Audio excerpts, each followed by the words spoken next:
I'm going to talk about three aspects of our work on climate change. The first one's called the macro critical aspects of climate change and climate change policy.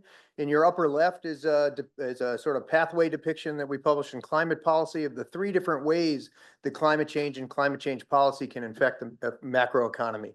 One is what we call the physical risk. Say a climate shock itself has a 217% of GDP economic damage in a country like St. Lucia that impacts the banking system, the physical stock, and causes major macroeconomic shocks.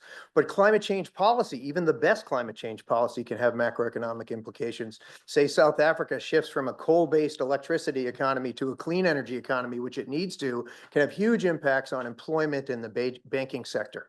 And another concept that we devised, which is called transition spillover risk, and that's when countries in the global north and the major emitters like China make transitions that can have impacts on the macro critical aspects of countries outside of the countries that are doing the climate policy.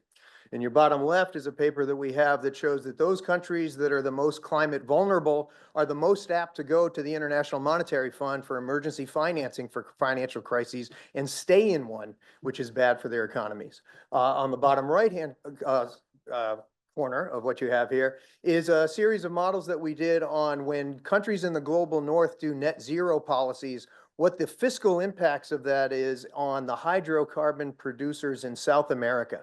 In all six of those countries, it's a major fiscal shock to the countries. And only in Colombia and Brazil does an optimal carbon tax come anywhere near compensating for the fiscal losses that would happen.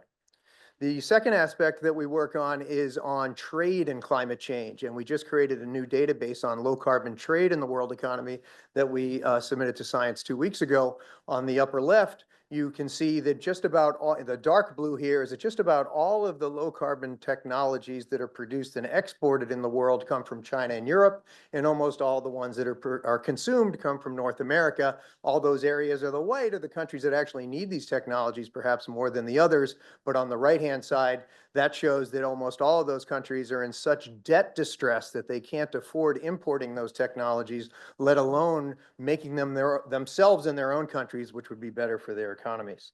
The last aspect we work on is the solution, which is long-run, counter-cyclical, and affordable financing. Private markets are short-run, pro-cyclical, and the costs of them are much higher than the projected growth rates of economies around the world. The bad news is, in the left over here, is that World Bank financing and its counterparts hasn't changed since the 1970s. Good news in the upper right is that China has created a bunch of institutions that offer the same services and offers basically the same amount of financing that the World Bank does and its counterparts over the past 20 years.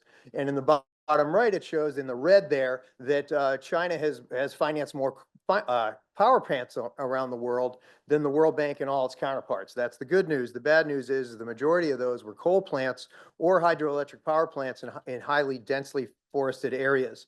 That all changed in 2021. They no longer finance coal and dirty energy. Now they're all focusing on EV value chains, solar and wind.